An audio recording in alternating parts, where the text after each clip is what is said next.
राष्ट्रीय अध्यक्ष साथी सुभाष लांबा,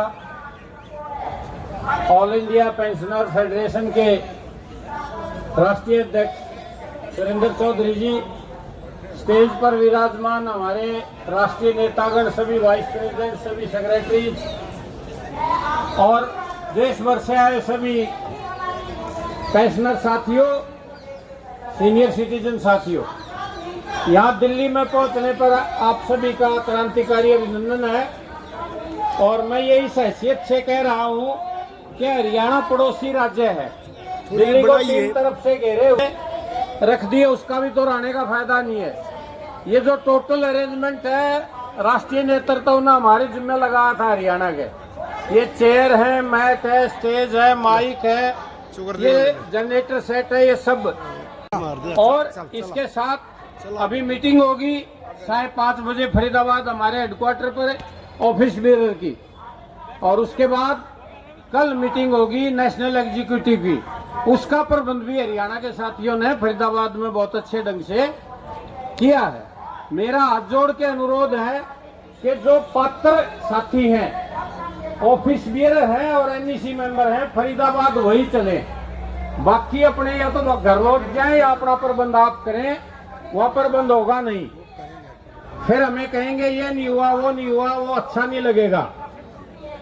अगली बात मैं ये कह रहा हूं कि जो ये मांग पट्टियां आपकी, ये अब उतार दे, एक जगह रख दे, आगे भी ये काम आएंगे, अपने दफ्तर में रख देंगे फरीदाबाद। यहाँ के लोकल साथी हमारे फरीदाबाद के और नजदीक के, वो वॉलंटियर भी रुक जाए। ये सारा प्रबंध दोबारा से हमने ये खोल के बैनर वगैरह इकट्ठे करके लेके जाना है। और बहुत बड़ी जिम्मेवारी ऑल इंडिया पेंशनर फेडरेशन ने लगाई है अपनी हरियाणा की। अगली जो कॉन्फ्रेंस है राष्ट्रीय लेवल की, वो हरियाणा में होगी, कुरुक्षेत्र के स्थान पे। वो फरवरी महीने में कराएंगे हम, 15 और 20 तारीख के। पहले 25-26 कही थी, लेकिन हम एक हफ्ता पहले करवाएंगे, क्योंकि कुछ राज्यों के चुनाव आ रहे हैं, वो उन्हीं तारीखों में है, तो वो काम भी हम बखूबी करेंगे। मैं नटशेल में ये कहना चाहता हूं साथियों, जो साथी आए हैं यहाँ, आप सभी बहुत ही जिम्मेवार पदों से रिटायर हुए हैं, बहुत जिम्मेवार नागरिक हैं भारत के। ये सरकार जो वोट चोरों की सरकार है, वास्तव में हमारे जो मूलभूत जीने के अधिकार हैं उनको छीन रही है, रोटी छीन रही है। 80 करोड़ लोगों को 86 करोड़ को अनाज दे रही है, भूखे हैं। ये है तो शर्म की बात, लेकिन बीजेपी के लोग इसको गर्व की बात कहते हैं कि हम ये अनाज दे रहे हैं फ्री में। कपड़ा चाहिए, आधी जनता नंगी घूम रही है। मकान लोगों के पास नहीं है, रोड पर सोते हैं राष्ट्रीय राजधानी दिल्ली में। सफाई की बात करते हैं, हम हरियाणा से आए हैं, पश्चिम से, नांगलोई से शुरू होगी दिल्ली, उससे पहले से ही इतनी सड़ांध है, किसी गांव में भी नहीं होगी। मोदी की नाक के नीचे सड़ांध है दिल्ली में, आदमी तो रह नहीं सकता, पशु रह सकते हैं। उस जगह पर हमारे नागरिक रह रहे हैं, गरीब लोग। बात करते हैं बेटी बचाओ की, हर रोज जो घटनाएं घट रही हैं, अपहरण, बलात्कार, सामूहिक बलात्कार, वो हमारी बेटियों के ऊपर कितना बड़ा अत्याचार है। ये जो 2-3 चीजें मूलभूत हैं, उनके अलावा सभ्य आदमी होने के लिए शिक्षा की जरूरत है। और हमारे इलाज की जिम्मेवारी राज्य की, इसलिए चुनते हैं सरकारें, नहीं तो सरकार की जरूरत नहीं है। सरकार की जिम्मेवारी है भारत के हर नागरिक को अच्छी क्वालिटी की शिक्षा देना। मोदी के आने के बाद देश के लेवल पर 1.5 लाख से ज्यादा स्कूल बंद हो गए। एकले मध्य प्रदेश और यूपी में 1 लाख से ज्यादा स्कूल बंद हो गए। हरियाणा इतना सा छोटा राज्य है, 5000 स्कूल बंद हो गए। देश के लेवल पर बड़ी संख्या में अध्यापकों के पद खाली हैं, 5 लाख से ज्यादा पद खाली हैं। और बात करते हैं ये बेटी पढ़ाओ बेटी बचाओ। अध्यापकों के बगैर कौन पढ़ा सकता है?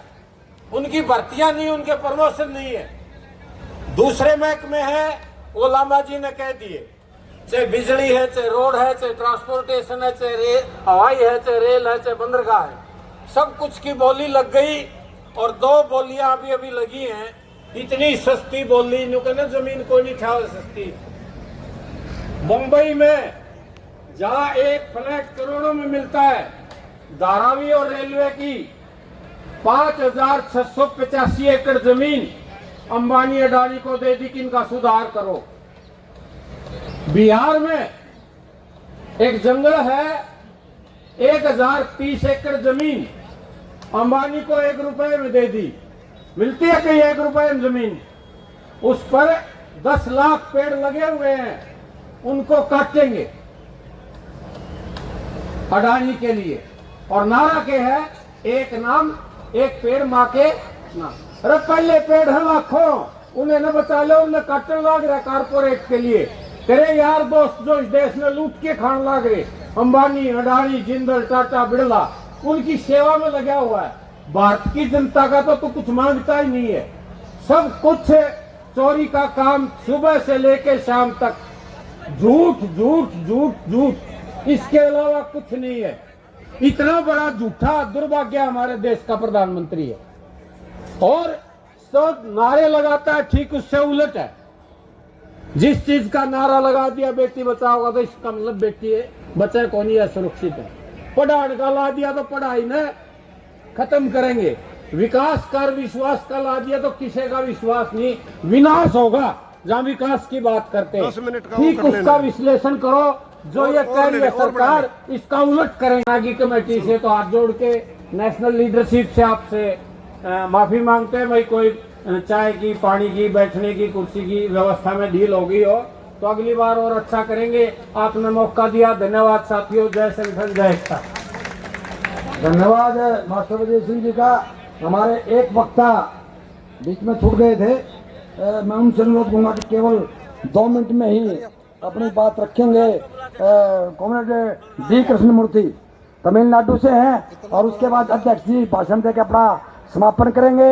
और वक्ता वाइस प्रेसिडेंट हमारे all India state government pension federation के, ये बात रखेंगे। और कुछ वक्ता और भी हैं, कुछ रह गए, हमारे लोकल भी रह गए, उनसे माफी चाहते हैं व्यवस्था के लिए भी। कृष्णमूर्ति जी।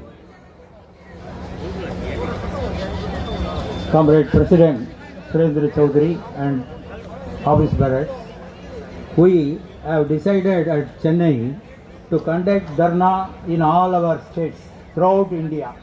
It has been successful throughout India by the resolution made in Chennai National Executive Council. The same National Executive Council has resolved to conduct a Dharna at Jandar Mandar 17/9.